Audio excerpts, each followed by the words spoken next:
What's up, and welcome back to Nowstalgia Pod, giving you another week of what's going on in pop culture. My name is Pat Sheehan, joined as always by my trusty Dua Lipa loving co-host Dave Martin Swagger. Dave, how you doing, man? Let's get physical, baby. How's it going? Dude, we got a couple things to talk about today. No music this week other than the Dua concert you made it to, which I'm extremely jealous about. Couple of TV shows, a couple movies, so some good stuff. Hit that subscribe button if you're on youtube.com/nostalgia pod, and also go to Spotify and give us a 5-star rating. Nostalgia. Um, Dave, but before we get into do, I just want to bring something to your attention and get your thoughts, catching you off guard here a little bit. The Oscars, they're doing a most like popular movie where the fans can vote for it, right?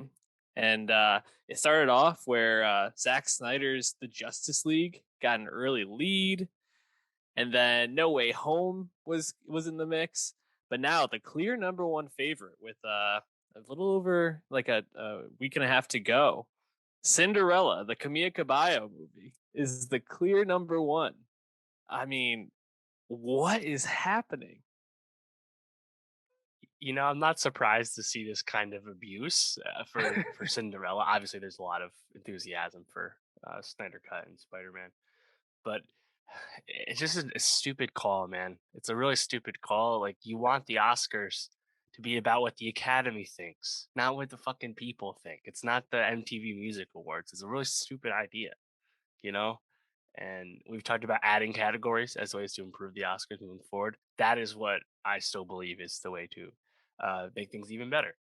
This is not it, and you're gonna get what you deserve with this kind of thing. Yeah, it's they're really just getting what they deserve, and it's gonna be hilarious when a movie that was panned by pretty much everybody who saw it is going to be the most popular movie of the year, according to the stupid vote. the Oscars, they Amazon will just be very happy with this. the Oscars just can never figure it out. They just really can't get out of their own way with this sort of thing. Anyways, Dave, tell me about this Dua Lipa concert you went to. You sent me some videos and it looked fucking awesome, dude. Yeah, so I saw the sixth show on the Dua Lipa Future Nostalgia Tour in Boston. Uh, a tour that's been a long time coming. A tour announced in December 2019, before the album was even out, before the pandemic, of course. And was definitely very excited to see this. I waited in the Ticketmaster line last fall to get in to have the ability to go, and really it's just a way for me to finally actually see Dua in person after thinking about seeing her in 2017 and ultimately not going at a small venue show, of course. Um, Still kicking myself about that as a relatively early adopter of Dua Lipa as far as Americans go. So to finally get a chance to see her uh, with so much hype, so much excitement, and I mean, just think about, like, it's been 2 years since that album, and she sustained herself for that full 2 years. Basically, levitating. It was her 2021, but the song was that big for that long. It's pretty crazy. So I'm Crazy. finally at the tour at last, the arena tour, and it was really good. And I think there's a lot of I think key like notes about why it was good. I think just overall, the long layoff with this was a very rehearsed, very choreographed show, and you could tell like it was just very professional, very well done. Um, like like many outfit changes, a very strict set list. It seems like all the shows so far have been more or less following the exact same set list, but everything seemed very intentional, and I appreciated that. But also, just like Dua Lipa's presence as a performer has notably improved over the years, especially as a live performer. She got a lot of flack early on for not being much of a dancer, and it's not like she's like Chris Brown now, but she's definitely a lot better at dancing than she used to be. Goes a long way. I think they use the background dancers in a lot of cool ways during this show. There's a moment when they're on like rollerblades.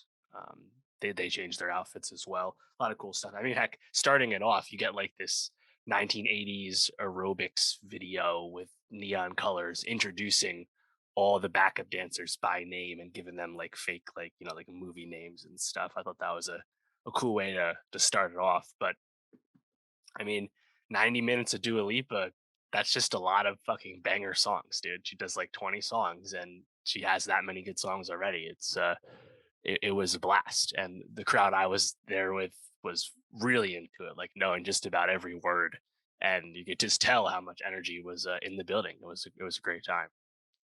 Yeah, I've seen some videos. I sent you a TikTok of someone who was like front row at a recent Dua concert, and she just seems like an absolutely magnetic performer. Which, like you said, come a long way from where her stage presence used to be. And yeah, I mean, just the videos you sent, the set design, stage production, like choreography, just seems like a full blown pop star show. And I think that just, further solidifies something we've talked about on the show, which is just she is really like in line with like Madonna and like those pop stars. Maybe not to like the same dancing level as those people, but certainly like in terms of talent and star level, she's rising right up there. Yeah, I think there was a cool moment towards the middle of the show where they kind of did like a nod to the Club Future Nostalgia remix album from last year that we talked about, YouTube Contest Nostalgia Pod, and from that you got her famous songs, One Kiss and Electricity, those collabs, and then she goes into Hallucinate off Future Nostalgia, and just like yeah, this whole like club moment where all the fucking bass, all her EDM joints all in a row, just fucking bumping. There's a little kid behind me. Questionable that these parents brought like their 2 4-year-olds there, but the little kid was having a blast. Okay, just dancing around right behind me to Hallucinate. Pretty funny. But I think the one like quibble I have here is that she doesn't actually perform. I don't give a fuck. IDGAF off the first album. That is a song with a billion streams on Spotify, a huge hit for her. She doesn't actually perform that song. It's just used like as like an interlude, like you hear some of the audio for like half the track while she's doing like a outfit change. Hmm. I like that song a lot. I think everyone likes that song a lot. We probably could have lost like that collab she has with the French singer that she played like later. Like I don't know if we needed that. I'd rather hear like one of her like classics. For the most part, though, it's mainly the future nostalgia songs. So it's specific. When I saw her, we didn't have the levitating on like the platform. I guess that's probably venue dependent. But the set list you see on Wikipedia was the set list I had. So it seems like she's more or less following a pretty strict, planned show, which is cool because again, the rehearsals are evident. She was just super committed the whole time. It was a blast. Give me your two or three favorite moments from the whole thing. Yeah, it's a good one. Yeah, starts out physical, goes right into new rules. Place explodes for that. I think like maybe right after new rules or maybe track song 4, she does love again, which is one of my favorite like non singles off Future Nostalgia. That was great. Again, just because like the crowd just super into it. That was awesome. Everything with the club songs was great. Like a lot of cool stuff with the lighting at that time. Um, yeah, then I mean, like the ending, such a banger too. You like the ending coming back out encore, like all that, like going from Cold Heart, the Elton John joint that's like really big right now, Yeah. into uh, Levitating, then Future Nostalgia title track, then Don't Start Now. Like those are the 4 final joints. Like it I mean, was, that's a solid Final Four. yeah, you can't beat that. God damn. Woo. Oh man, my FOMO is at an all time high right now. Very jealous you got to see her. I know you also have a arena concert coming up in a few months, so I'm excited to hear how that goes for you. But we'll be talking about all the concerts we go to. Actually, I'm going to go see Elton John at the Barclays Center in 2 weeks. So Mhm. looking forward to Wait, checking out the old head. wait, what arena concert do I have coming up? Aren't you gonna go see Rena? Oh yeah, Rena that's not an Sawayama. arena though. That's not No, an no, arena. I said arena concert Oh, coming up, yes. but not at an arena. She's No, keeping it yeah, small, I bro. actually still need to get tickets to Rina Sawayama because that shit has been sold out for like a year and a half already. And I also need to get tickets to Charlie XCX small venue show, which I waited in line at Ticketmaster and got fucked by Ticketmaster, and now I Yeah, have to pay like 3 times the costs. But I'm gonna do it. Like after seeing Dua Lipa, I was like, you know what? I gotta go see Charlie. I you gotta go do can't be it. cheap. I gotta do this. So stay tuned for talk about that when those come up. All right. Well, why don't we move on to some TV now? And we're going to start with Netflix for a couple of shows here. Inventing Anna. The is this the first? No, it's not the first Shonda Rhimes. Right. So Second this is one. the second Shondaland Netflix show following Bridgerton. However, Shonda Right. Rhimes herself didn't actually create Bridgerton.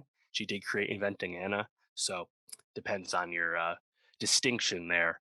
Um, yeah, it's actually the first show Shonda Rhimes has made herself since Scandal. So it's been a long time. She also didn't directly create How to Get Away with Murder as well. But obviously, Shonda Rhimes, one of the most prolific television creators of the last 20 years. Of course, starting it all off with Grey's Anatomy, which is still on TV, and we'll leave it at that. But a lot was made of her signing a huge Netflix overall deal in 2017, followed closely by Ryan Murphy and Kenny Barris, and in general these big overall deals from Amazon, Netflix, whoever it is, seem to be like a big thing for television creators to lock people up, right? Like even like Yep. Netflix, they like let's get the Duffer Brothers, keep them in house, following Stranger Things. It's happening to everyone, but it's been a minute for Shonda Rhimes to actually make something. Definitely not the Ryan Murphy tact, right? Ryan Murphy, I'm going to make a lot of shit. You're probably not going to like any of it, though. Shonda Rhimes takes her time. Finally, her company makes Bridgerton after like 3 years into the deal. And Bridgerton is the most successful show on Netflix at the time of its release. So, yeah, worked out, right? So, this is the Oh yeah. second show. And yeah, it's not a it's not going to be as popular as Bridgerton. That goes without saying. But it's also just kind of perplexing for the mistakes that we have in this, which is a shame because of the source material, the real life adaptation of this Anna Delvey story should have been made for a better miniseries than it ended up doing here on Netflix. So ultimately, just kind of a big disappointment. Yeah, and the premise feels ripe for a good miniseries based on the New York Times article. Yeah, New York How Magazine. Sorry, yeah, New York Magazine, correct. How Anna Delvey tricked New York's party people. That's from a few years back, actually, Right. and it follows the story of Anna Sorkin, who, like the article kind of says, kind of just like tricks her way into the life of these socialites in New York City. And looking at the cast, you think there's some people in here that I think we like, or at least feel like are in a good position for like a star Right. rise. Julia Gardner, I think, is probably the Yeah. person people know Emmy most from winner. Ozarks. Anna Chlumsky from Veep Yep. is the headliner here. So, or sorry, not the headliner, but one of the co-stars. Mhm. Looking down the list, you have people like Laverne Cox, Anders Holm. So, like Yeah. some decently big name people with this, but it sounds like you were lukewarm on it. Yeah, totally. And it's actually really funny too. So the journalist who wrote the story, the Anna story in New York, uh, Jessica Pressler, she also wrote The Hustlers at Scores, the story that became the movie Hustlers. It's really funny to see someone have multiple like banger magazine articles like that Yeah. in a short amount of time. But the fatal flaw with Inventing Anna is that the journalist is the main character. Anna is not, and we're just kind of bogged down in like the how we're gonna tell the story of Anna to the public, and we're not spending enough time watching Anna like lie and cheat and mislead all these people. The flashbacks are very intermittent, even though this is a bloated series with like super long episodes and everything. Like it just, I feel like we just waste so much time, and the perspective that we're given isn't compelling, and it also kind of like takes a side of like trying to like paint Anna in like a more nebulous light, perhaps positive light, when in reality she was just this.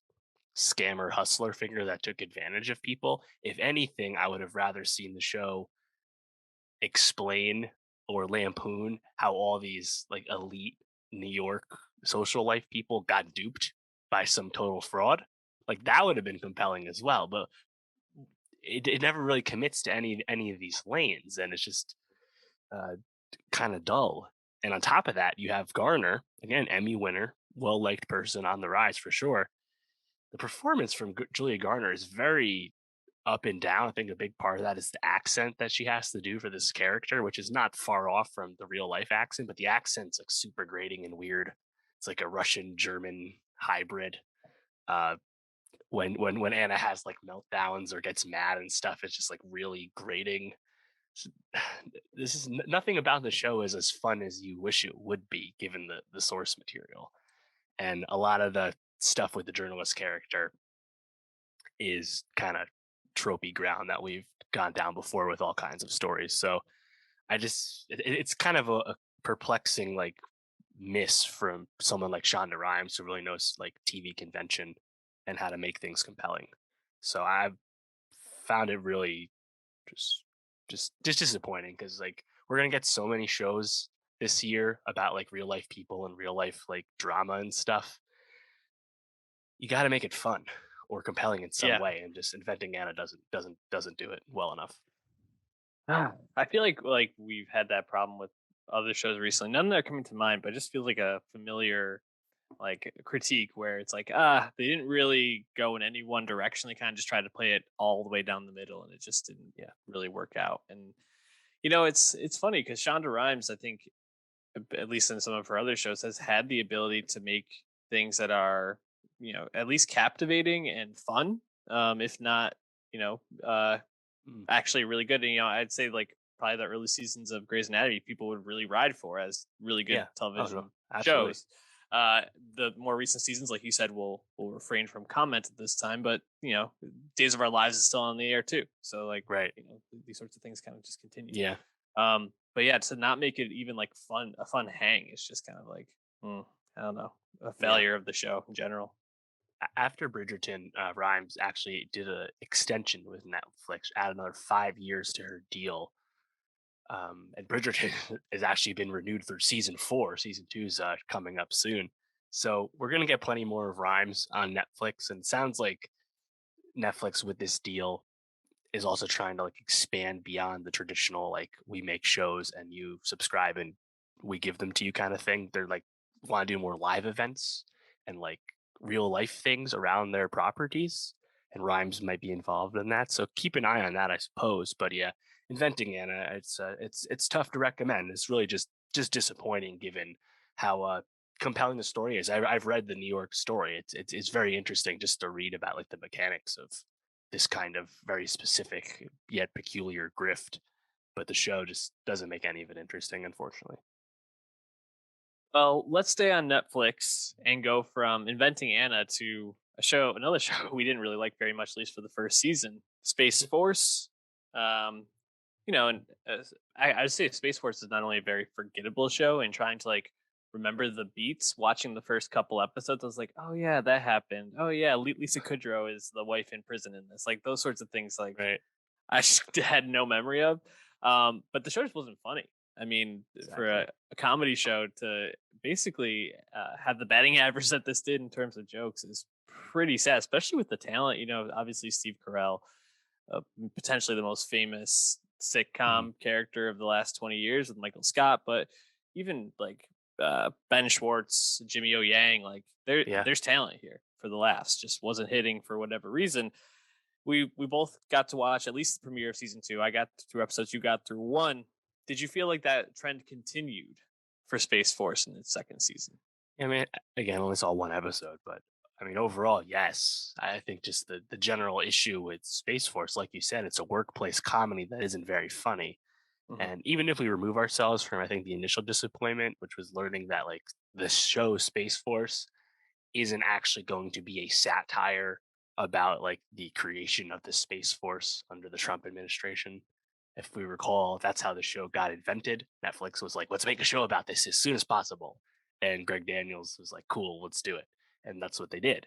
but it doesn't actually like have any kind of comment about stuff, which is fine. It doesn't need to be like that, even if there's like consistent references to like real life figures. Like Schwartz is Scaramucci, his name. You know, you can't escape it with his name in the show, but it doesn't go that far. So it's just going to be a workplace comedy, which should be familiar to fans of Steve Carell, like you said. But it's just not witty, not laugh out loud raunchiness like Danny McBride stuff. Like it's not much of anything to me. And I like a lot of this cast a lot. Like I'm really happy to see Jimmy Yo Yang just doing something else. Cool, great. Diana Silver's definitely someone to watch for sure. But like it's just not fun. And I think a lot of the stuff with Naird in season one, he was just such an unlikable protagonist that it's going to take a lot for season two to, I think, change minds. I don't know, like, but like if the show is just funnier, like it would forgive a lot of sins. Totally. I agree that the show has not uh, leveled up its funniness, but I do think where the show has decided to try to go is more so in the like heartfelt direction. You know, you kind Yeah, of get in the Lasso. yeah in the first episode you get um, them basically looking at the events of the finale of the second or of the first season.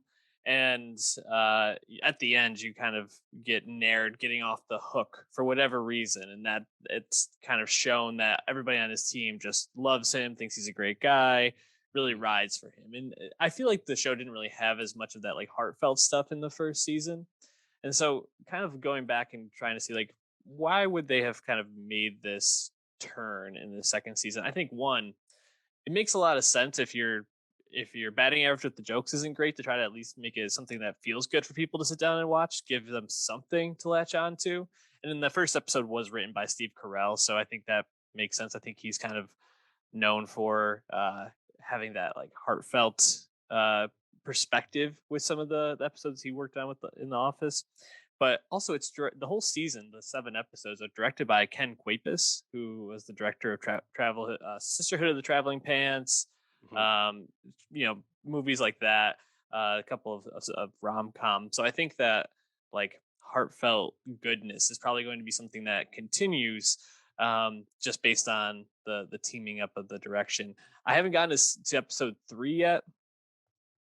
Jimmy O Yang wrote that one, so I'm interested to see how that like where that goes. You know, I don't know if Jimmy O Yang was a big part of the writing on Silicon Valley, but I hope that this might maybe the jokes will level up with Jimmy O Yang behind the helm. Who knows? Yeah, Um, I don't know. I mean, honestly, 7 episode season, half-hour show. It's only 3.5 hours for the whole season. Even though I'm like not super into it, I'm kind of like weirdly compelled just to like see it through, and just because I like some of the people involved. So Yeah, I might end up finishing it. Not sure. I do feel like in the second episode there's a storyline with um Tawny Newsom's character, Major Angela Ali. And I think there's some meat on the bone there, not necessarily even in like the funny terms, but just kind of in like an interesting storyline to the season terms, and like exploring potentially um like hero worship, and how people kind of take these these astronauts and like elevate their status to being something more than just people. Just I thought that was really interesting. Also, her relationship with Jimmy O Yang's character, I find somewhat funny to like see them like in the second episode talk about how Jimmy O Yang has no game, doesn't even understand texting, and like exploring that. So there's some pieces that I'm like, maybe there's something there. It also seems like Noah Emmerich is probably going to be like a big bad for this season, and I enjoyed him on the Americans, which I will finish one day. So Same. it's always always it's nice to see Noah Emmerich getting some shine. But yeah, Space Force, not very funny, but maybe more wholesome. Cool. I'll take it. Anyways, let's switch gears. Let's go over to Amazon now, where Marvelous Mrs. Maisel is here for season 4. Maisel feels like it's like a not nostalgia pod staple. We've been talking about this show almost throughout the course of our podcast at this point. And season 4, man, see, I can't remember a season where I really liked it because I think I really liked season 3, and coming into season 4, I was like, "How is she in this situation?" And then all the stuff with Shy Baldwin kinda comes up, I'm like, Yeah. "Oh, right, that was last season." Shirley K. Brown, Yeah. some good stuff December there. 2019 was when season 3 came out. You'd be forgiven for not remembering everything. Dang. Obviously, huge COVID delays associating Yes. season 4 coming to us. But I think with nice change for the first time, Amazon is releasing this show 2 episodes at a time each week as opposed to doing a full season binge. I think that kind of reprieve from the rhythms of the Sherman Palladino dialogue is a nice decision. Uh, but we'll obviously the merit of the actual season will still dictate, how people feel about it. But I like that change for sure. Um, but yeah, coming into season 4 and watching these first 2 episodes, I was kind of like, huh. I was feeling more like down on the show than I think perhaps I ever have. And I wonder how much of that's the delay and how much of that is just where season 4 takes us in the beginning, which definitely feels like a spinning of wheels in a certain sense from a plot perspective. Yeah, I finished the first 2 episodes, and I looked over at my fiance, and I was like, that was pretty good. Like, and that's just not where Maisel used to be. Like, Maisel used to be something where, you finished an episode and you kind of want to just get to the next one. There was probably like 3 or 4 moments in it that really like captured you, and you're like, wow, the energy from that was great. And I actually think the way that Midge's career on the show is kind of going is kind of how the show is also going. You kind of feel like it's kind of stuck in place, kind of hitting the same beats over and over again. Oh, Midge doesn't want to do like this kind of thing, so she's Mm. going to do it her way. And I get it, and I appreciate that about the character being like a running through line of her life. Um, but it does feel a little bit like we're getting some same storylines coming back up. Um, I do have to say, I thought they had a very classic Maisel moment that really worked for me in terms of the Ferris wheel in the first episode. Yeah, Just fantastic, like banter back and forth with the family, with right. what Joel's family and her family together. So I really liked Yeah. that, but I didn't feel like there was a ton of other like really like high level moments in these first 2 episodes for me. Yeah, I'd say for me right now, a lot of it hedges on I think just Midge is not super likable right now. Like there's been Mm. a lot of like obviously quirks about the Midge Maisel character being this super privileged, wealthy elite person who has a very specific worldview. And that got challenged here and there in season 3 due to her touring with Shy. But overall, like she doesn't have any like humility or culpability about why she got fired by Shy Baldwin, outing a gay man in a certain sense during her set. It's like, it's just she just has a sense of infallibility about herself when we know that's not actually the truth. Yeah. It's just kind of tough sometimes. I feel like to be with that. And like even some of the Susie stuff right now, it's like this whole big mess she's in is because she has a fucking gambling problem. It's another thing that Mhm. it's not not super sympathetic about this. Uh, so I just kind of want to see some of these conflicts get resolved so we can get back, you know, get off the hamster wheel and get back towards like Midge trying to become like the true comic because I think a big part of season 1 and 2 was that like there was this huge push pull with Joel and is Midge just gonna go back and be a housewife and stuff. And thankfully we've abandoned that. But now it's like her career is just stuck in the mud. So they announced there's a fifth and final season coming after this season. Don't know how far we'll end up going with that kind of stuff, but I would just like some kind of change. But I mean, the show's probably just gonna do what it's been doing. It's hard to ask something to completely change at this point. Um, I think the best part about this premiere for me was, like the Coney Island stuff that you did. I think the absolute funniest thing they did was the whole thing about the birthday. They changed the kid's birthday, Yeah. and the parents were totally cool with it. I thought that was actually one of the funniest things they've ever done in terms of Yeah. like laugh out loud humor. I thought that was fantastic. Oh yeah, it didn't really line up with our schedules too well. And then when she was like, "You didn't change my birthday, did you?" And they're like, "No." She just was like, "What?" Oh man, that was really great. I think the one of the achievements of the show is taking Joel Maisel, played by Michael Zegan, Mm, and making him a character that I actually like enjoy seeing on screen. Because for the first interesting. like season or two, I did not enjoy his Oh yeah. presence very much, and I think he's at least like a character that I'm like, I don't dislike him on screen. I think he's like a nice presence. His relationship with Midge is always, I don't know if I want the back and forth of it, but I like that he's kind of like the supportive husband from Mm, afar at this point. And right. of course the Tony Shalhoub Rachel Brosnahan connection is just dynamite. Like the final scene of the second episode where they're sitting on the floor together, and Tony Shalhoub schloss, he got his first paycheck for writing that review. I thought that was just a really nice moment. I was like, oh, the show that it still has that heart to it. I think it can get back to where it was before, but still, Yeah. like you said, have to fix some of these plot problems. Yeah. I've really never liked Joel when, during like season 2, he definitely felt like completely irrelevant. And I'm not definitely not invested in him as like a core B plot, but I do think they've at least found a way for him to settle in and be some kind of presence, at least on the mid side of things. I think when they get away from that and it's like Joel doing Joel things first, it's where I'm a little less interested, even though perhaps there's more potential with the May Chinatown stuff. TBD, I guess. But yeah, it's interesting to see, more tepid reception to Maisel return. But that can happen to a show sometimes, it can run its course, I guess. So we'll see how season 4 progresses and if we have major, you know, change of thought. But I feel like it still has a pretty high floor as a series, even if maybe you're not seeing the ceiling reached anymore. I was gonna say, I still think when you get a strong Midge performance on stage, that can fix a lot of problems for this show in an episode. So uh, I'm still in on Maisel. You're still in on Maisel. We'll be talking about it when the season wraps up. And the season that just wrapped up was Peacemaker on HBO, DC Comics. Hmm. Uh, Man, I have to say, we've been talking about DC versus Marvel for some time. The conversation has definitely moved further off. I feel like DC's been on quite the run recently with some of the properties that they've had Mhm. out, and Peacemaker might be my favorite of all the stuff. I mean, that's obviously, I think, Suicide Squad, then Peacemaker 1, 2 for me. Absolute hits.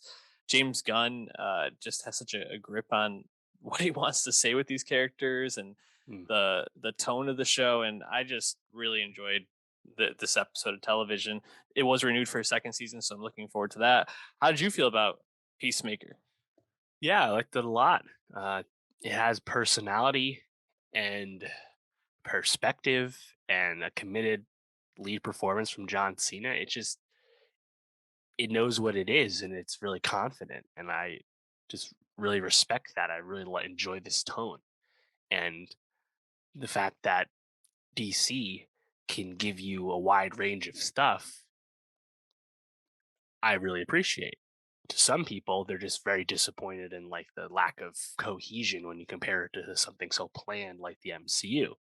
Really don't care about that too much. I just like the stuff to be good that we do get. And I think Peacemaker is like undeniably like very successful. And just like the Suicide Squad from Gunn was very successful. I didn't really see the need for this show to come out as a spin-off of the film, but obviously pleasantly surprised to get what we got. And I think it's just really bold, and it's just funny to compare something like Hawkeye, which feels just so inert, to something like Peacemaker, which just feels so alive. Yeah, that's a great comparison point, I think, because when we talked about Hawkeye, we were just like, yeah, this is like the most Marvel property ever. It's safe, it's right down the middle, and it introduces the next wave of characters just to kind of keep you on the line, right? Right. Uh, this took a lot of chances. I thought this went in so many directions. I mean, the final episode or final two episodes end up being like a culmination of a Nazi storyline and Yeah. a Nazi superhero and an alien invasion storyline and this like Jingo esque superhero who killed Colonel Rick Flag. Yeah. Fucking Joel Kinnaman getting the unceremonious. Oh, I guess he got a pretty good goodbye in it. It was worthy. Um, Peacemaker. but What a but come joke. yeah, but coming all the way around. Also, I actually real quick, I did appreciate that we got a flashback to that. Like that, I thought that was nice. But Hmm. then this anti-hero at the middle of it coming all the way around, really like Yes. finding himself, and just was so well written.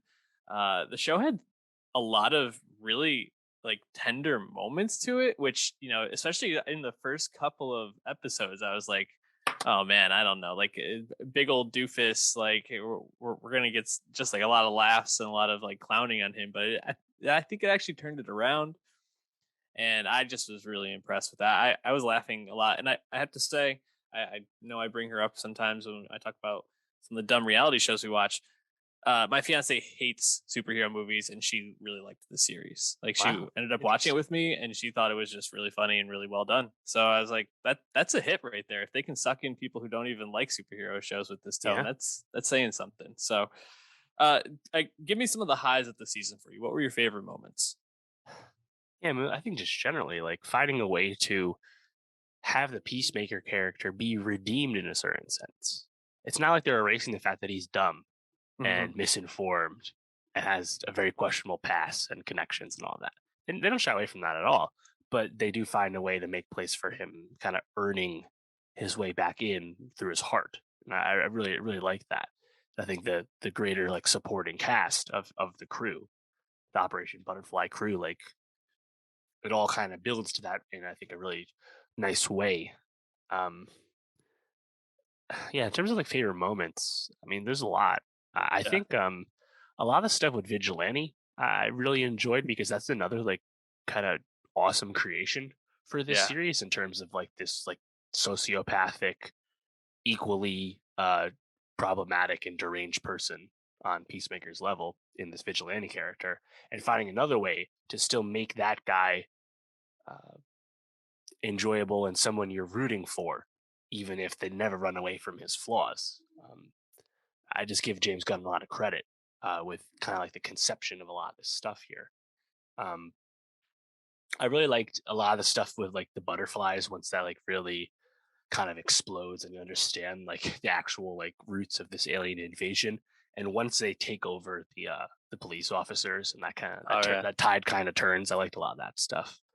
And I mean the whole finale I think is pretty fun from an action standpoint, but also pretty satisfying in terms of where the plot goes. Oh, I think this is completely satisfying, especially, you get him killing his dad.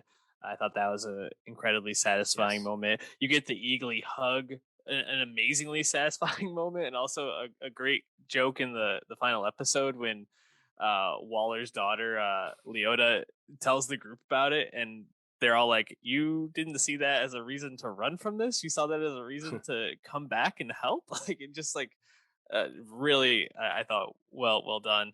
And yeah, I think Vigilante as Freddie Stroma, the actor who plays him, was just by far the Dion Waiters of the season. Every scene he was in, he just brought something ridiculous, and having this like almost uh almost like past Peacemaker's ridiculousness kind of like in his face, and like causing him sometimes to have to face his own idiocy, and sometimes like totally buying into it, I thought was a really nice like push and pull. Um and yeah, I actually felt like one of the things I was most I don't know, satisfied with, and was the relationship with Economos. I don't know why I couldn't say Economist, that. yes. Yeah, played by Steve Aggie. But just like I don't know, him bullying him at the beginning of the season, and finding that common ground and coming together as a team, and the way that the team all comes together, just, I don't know, really like fun, really well done, and the jokes along the way I thought were great. They pulled very few punches, I felt, which I really appreciated. Yeah. Yeah. Gunn spoke about how if I'm gonna like tear down and say all these questionable things about like real life, uh, figures and politics and culture and stuff, I gotta do it to DC characters as well. And I was like, you know what, that actually makes a lot of sense. Like, why wouldn't Peacemaker say these things about Batman and Aquaman, Green Arrow, etc.? And it all is pretty satisfying hearing him like rail on why he thinks Batman is a big old pussy and like honestly presenting a very logical case for why Batman's an idiot for not killing his enemies. You Yeah, know, I love to know when hear he it. said that, I was like, "Oh, that's actually really well thought out." Um, yeah, I really loved at the very end when the Justice League shows up and he just like Right, curses them out. right, yeah. Thanks for showing up, you fucking dicks. Yeah, Ah, I mean, to actually get Ezra Miller and Momoa showing up to cameo in this too, pretty cool. yeah, Um, yeah, it's just I'm just really really pleased with the series because I think part of it's a lot of people didn't have expectations for this. Again, not a spin-off anyone was like clamoring for, but I think it really comes together in a nice way, and definitely a nice change from how we've heard the Batman spin-off about the Gotham PD has been going, which has been a very fraught development from what we understand. Peacemaker, I think it's really just ends up James Gunn. He just has a clear vision about stuff, and you just let that man work, and he can deliver on that. And we definitely yeah, got that with the Suicide Squad. We've gotten that for the most part with the Guardians films, so that's cool. And I said with the premiere, but I think this hats off to Cena for being so oh yeah, committed to the performance and not being afraid to make a fool of himself. I made the comparison before, but I wish Dwayne the Rock Johnson would take mm, this kind of approach to some of his roles, whereas Cena is more willing to do something like this. Like, think about his performance in the comedy Blockers from a few years ago. Same kind of thing. Like, Cena is game, and I really like that about him. yeah. John Cena was just absolutely fantastic in this. I don't know how we got through the this whole review and mention him at the end, but yeah, just an absolute home run for him. And but I think you said it best. The way he approached this character and was able to laugh at himself, and it was really impressive. So looking forward to season two. Also, strangely, like very much looking forward to all the stuff DC is putting out. All those people that bought the DC stock when it was at, and held on when it's at its lowest, like they're Mm. fucking diamond hands right now, baby. Good for Yeah, I them. mean, big 2022 coming for DC. The Batman from Reeves, Yes, obviously right around the corner. Not 3 connected to hours. anything here, but still very exciting. I've been avoiding the trailers after I saw the first one. I'm like, I don't need to see a second more. I'm Yep. in. But from the DCEU side of things, this year we get Black Adam, The Flash, and Aquaman 2. Black Adam and The Flash definitely have been a long time coming. and Yeah. and Aquaman 1 was so successful. I'm sure DC is very excited to finally have the sequel here. So, um, all these films following the Snyder Cut, which was largely successful. So, DC, it might not be what everyone wants them to do, but they seem to be doing for the most part good work. And the Batgirl film with Leslie Grace is coming up too on HBO Max. So overall, DC, I have positive things to say. Absolutely.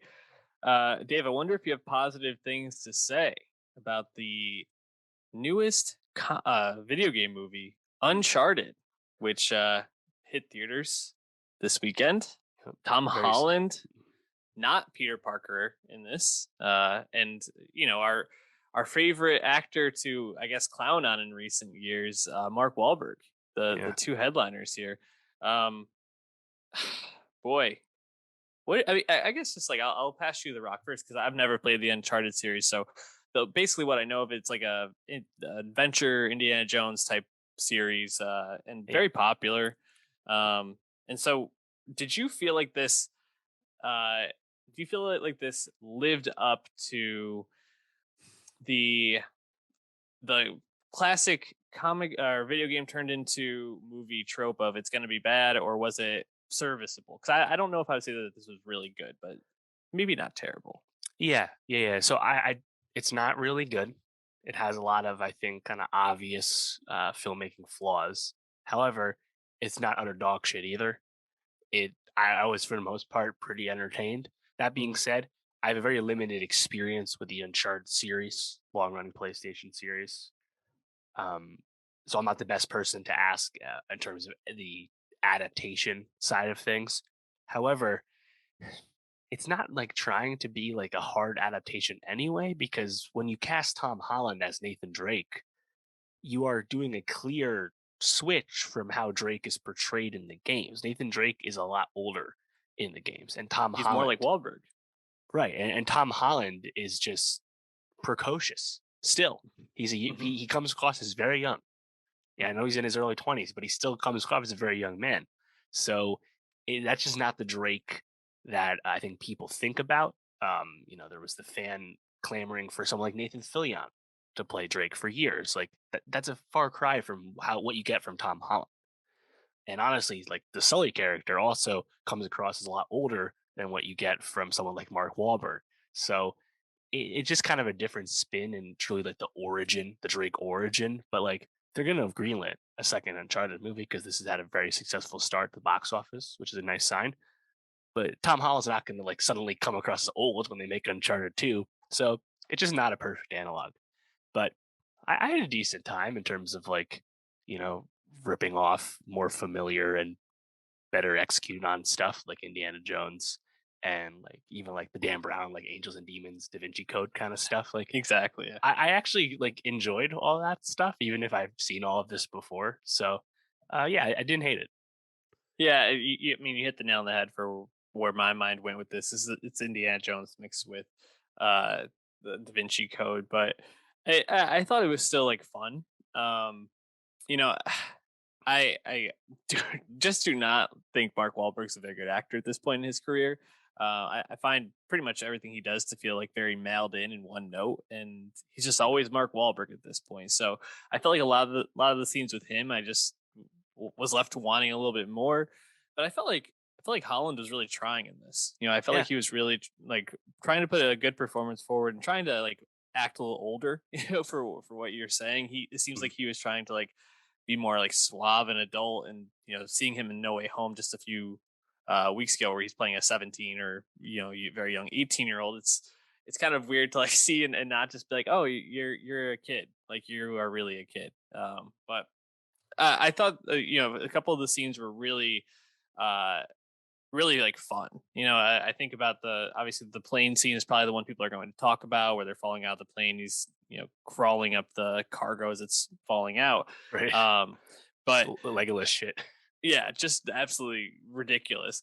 But I really liked the when they when they get to like Chile or something like that. No, Barcelona. When they get to Mhm. Barcelona and they are going through like the club and stuff like that, looking for the entrance and where the hell and heaven keys type of Yes. thing. I thought Hmm. that was a really fun scene, and it was enjoyable. So I'll take it.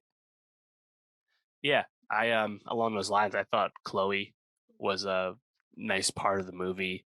I liked her interplay with Holland, even if like this entire film kind of runs away from the sexual chemistry. Like it's not interested in any of that stuff, you know. No, I saw a review note that they don't actually spend any frames in the bed together when they're sharing the room. They're actually never in bed at the same time. It's like, wow. It's like, I mean, shit, like sell Tom Holland, man. People love this guy, you know? I don't I know. I, I actually think the stuff with Braddock and Sullivan were much Yes. more sexual, but I guess because they're older, maybe I don't know. But Yeah. yeah, I agree with you on Chloe. I thought she was nice, and in some of the Uncharted games, Chloe apparently has been a protagonist. I wonder if maybe they would Yes. ever Lost kind of Legacy. set that up. So Yeah. I mean, I'd be open to it for sure. Um, I think it's actually kind of interesting like the treasure they thought of, like Magellan's gold, which for the most part is fictional, but like I felt like the way they kind of set up this quest was kind of cool, and you have this framework for more films with uh, Drake and Sully, and then Chloe. Is she an ally? Is she an enemy? I feel like you have all that set up well for a future film, so just kind of come up with a new thing and go for it. Obviously, there's stuff to mine from the games in terms of plot. So just do that kind of thing. Not that different from making another Tomb Raider movie with Vikander, right. which they're supposedly still doing with Misha Green. Um, yeah, I think my favorite thing was kind of early on when they're doing the heaven and hell stuff, like you said in Spain. I thought that was the most cool. Even if I gotta say, like the proximity of like all these like treasures and like gates and stuff to like the civilization, like it's like right there. It's like two walls away from like where people are. It's like people would have found this shit by now. That's all I'll Yeah. say. But willing to throw some logic out the window. Just like Magellan's ship totally would have like crumbled to pieces as soon as they tried to Yep. fly it around like that. However, still kind of enjoyed it. I think if there's one thing I'd like to see in the future, it's maybe Holland kind of switching up his energy in action scenes because when he's like fighting everyone on the ship, which they're fine enough scenes, but like he still kind of has that Spider-Man like personality Uh, going on when he's yeah. fighting, like kind of like the banter with his enemies as he's kicking someone's ass, like shit like that. It's like Mhm. a little too familiar for me. Like I and like if you could try and find a way to like hone in on this like Drake characterization and make it a little different, I think Yeah. that would help. Just because people will think about Spider-Man when they see Tom Holland, whether it's fair or not. Yeah, and for better or for worse, because he is a smaller person, a smaller man, there's always going to be the joke. He's facing a huge guy and just Right. is like, oh, da, da, da," like talking shit to him and trying to distract him and get like a sucker punch in. Like, I don't know. Yeah. It's just kind of who he is at this point. But I hope he kind of finds a couple more courts play in the future. But overall, Uncharted, I'd say that this is a success for them. I mean, it did decently at the box Oh yeah. office. Internationally, 139 million. Take that for an opening weekend. Yeah, for sure. I mean, the box office between Uncharted and Spider-Man, it's all Tom Holland right now until the Batman comes out. But yeah, this is getting a China release as well, so I think this will be pretty successful and the first official like release for the PlayStation Studios brand. And we got word that the Last of Us series isn't coming to HBO until next year, so Yeah, a bit of a wait for that. But the other Naughty Dog game, Uncharted, like, it could have been way worse, honestly, for something that's they've been trying to bring to the screen for such a long time. So absolutely. pleasantly surprised with it. Well, Dave, let's finish it up with a foreign film, Norwegian film, The Worst Person in the World. Um, Verdens Verste Menesk. I definitely butchered that, but um, the reason we really want to check this out, not only has it gotten really good reviews, but it's being nominated at the Academy Awards Mhm. for Best International Feature Film. Uh, a lot of buzz around this movie. Yeah. Also Premiered at nominated for Cannes. original screenplay. Very exciting as well. Two Absolutely. nominations. And premiered at Cannes in 2021. Renee Rensve, who Yeah. is the lead actress, won for Best Actress in this, and it was Yeah. nominated for Palme d'Or. So a lot of acclaim for this movie already. How did you like The Worst Person in the World? So I love The Worst Person in the World. I think it's brilliant movie. It's really great. And that lead performance by Renate Reinsve, that's how you Oh say it. boy, my Uh, apologies to Renate. That Renate, was disrespectful. she's really great. There's Yeah, a lot. she's. Go online. Everyone's saying it. She looks like Dakota Johnson. We got it. It's true. She does. But she's tremendous in Yeah. this movie. Carries the fucking thing, obviously. However, that Oscars screenplay nomination is justly earned as well because that screenplay, that script is very specific, very intentional. Makes a big deal out of having a 12 chapter structure with a prologue and epilogue on top of that. There's a very like specific frame of storytelling here. Narration comes in and out, stuff like that, right? But I mean, for someone I have not seen Joachim Trier's other films, the first two in this loose Oslo trilogy. I haven't seen his other movies. Um, but just coming into this pretty much blind, just knowing people liked it a lot, I was really impressed. And I think it's just a really deeply affecting, compelling movie with excellent acting. It's not predictable.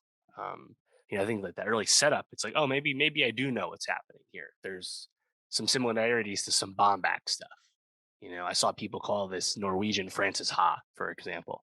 Hmm. But where it goes from there, once you get the initial setup of the like successful or the pretty person who doesn't know what you want, it's like once you get past that initial setup, you really don't know what's coming next. And I think it's just really, really affecting movie. So I liked it a lot. Yeah, I completely agree. I thought that this was very well done. I thought very cleverly written. which I agree. I think the nomination for screenplay makes a ton of sense and very worthy. Um, and I agree. I Where I got to at the end of the movie was nowhere near where I thought I was going to be. About even halfway through the movie, and just kind of how it left me like ruminating on modern day romance, modern day partnership, themes of love and loss, which is like the most broad thing to kind of put up there. But I think more so like how as you age, what your wants and needs and desires in a relationship all kind of change. But still certain aspects of it can be timeless or enduring. And so there's a lot to dig into on the meta level. And I gotta say, there were some moments of just like pure, I thought, like creative genius in this. There we'll probably get to some of those moments, but there's some choices in the directing that I thought were just fantastic. And I think the one that probably sticks out to me the most is in the bad timing chapter 5, when her and uh no, not Ivan. Who's the first one? Uh, Axel. As Askell. Yeah. When they break up, but before she approaches him, she flicks the light on. Yeah. Everything is frozen except for her running to Ivan and their date and their hookup, and then it comes all the way back. I just thought that was absolutely mesmerizing and, Hmm. and captivating. Just brilliant filmmaking, and just totally stuck out in my mind as one of the best scenes of the year. Yeah, you don't see it coming as well. Mhm. But I just appreciate how like some each chapter is kind of different. Like at one point you Mhm. get the one after that one, you get the chapter with Ivan, and it's like his whole like backstory to that point with his previous partner and stuff. It's like Yep. really short, but it covers a huge stretch of time. Very different from like that chapter earlier in the film where Askell and Julie talk about the story she wrote about Yeah. oral sex, which is this very brief, intermittent anecdote, you know? So like there's such a range in like what you're gonna get chapter to chapter. I think that's really cool. Um, and yeah, by the end, it's like fucking devastating film. But contrast that with the early part of the movie where there's like a lot of like really funny shit happening. So uh, I thought it was just really unique. And Anders Danielson Lee, who played Askell, he was really impressive. We actually saw him recently in Bergman Island, which we talked about, and he's worked with Joachim Trier in his other movies. I thought Lee was, I think, really good as Askell, especially towards the end once the stuff happens with the cancer and you have that reconciliation. I thought that whole scene was excellent. Just really good acting, really good writing, and before that, like you get the super cringe, right? Where Julie watches him like basically melt down on the radio show talking about his work, Yep. his comic, his off color stuff. There's just a lot of like thematic stuff going on, and using Julie as like our like eyes into all this different stuff. Someone who doesn't have her life all figured out. I think it's just I think it's a really relatable thing how the worst person in the world talks about like purpose and direction in life and connection with people and even like specific things like age gap and relationship and stuff like it just tackles a whole bunch of stuff over the course of still pretty uh, you know easy to follow through line of this person's life. So Yeah. yeah, there's a lot going on. It's great. Yeah, one of my favorite chapters was chapter 2, cheating, um, Mm. where Julie and Ivan meet, Yeah. and it really reminded me of like an episode of Easy from Netflix, Ah, almost, yeah. and just that, like, that will they won't they of it, but like the pure intimacy and connection that they each felt. I mean, there was obviously like a really strong spark between the two actors, and I loved that. And then probably one of my other favorite chapters, to highlight the duplicity of this movie, is one of the last ones. Uh, Sorry, chapter, is it chapter 11 or 12? I can't remember where Axel is really about to die, not doing well because of his pancreatic cancer.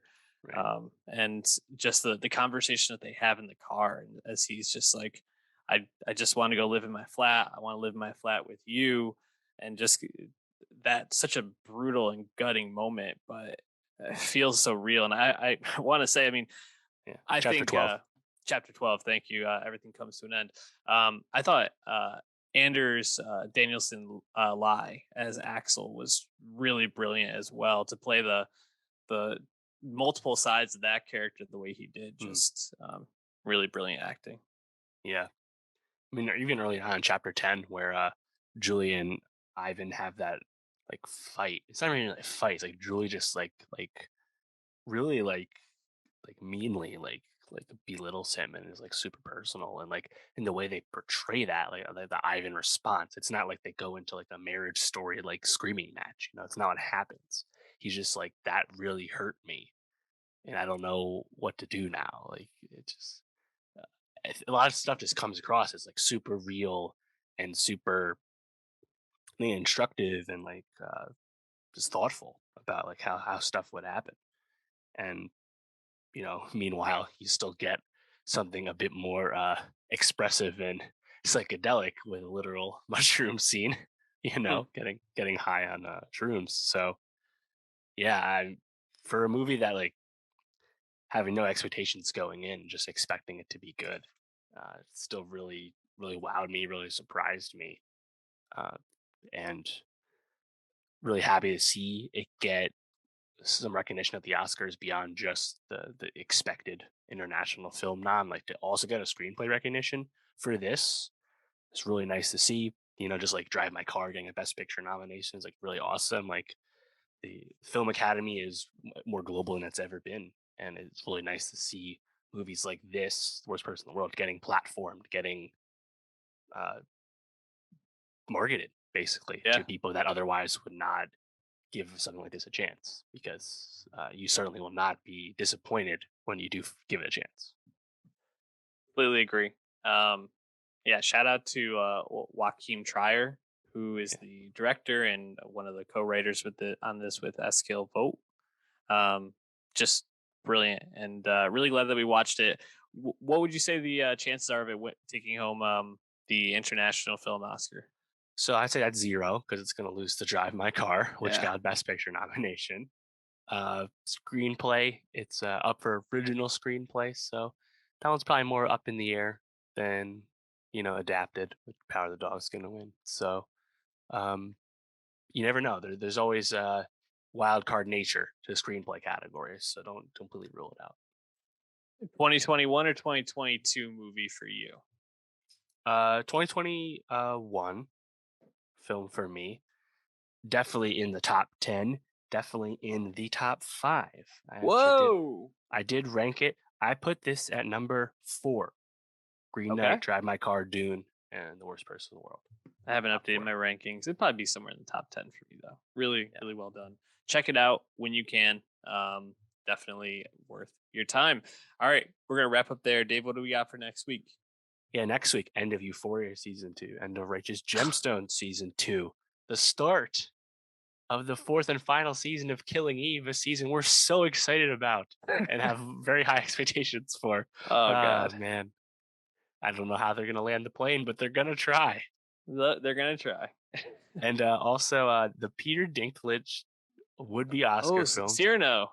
Cyrano is finally coming out, All right. and I'm looking forward to seeing it because I actually don't mind the trailer. So it's fucking almost March by the time they put the fucking thing out, but yeah, well, it's finally here, so we'll see what's up. We'll be talking about all that and more. Subscribe at youtube.com/nostalgia pod. Go to Nostalgia on Spotify. Give us a 5-star rating and review. We'll catch you next week.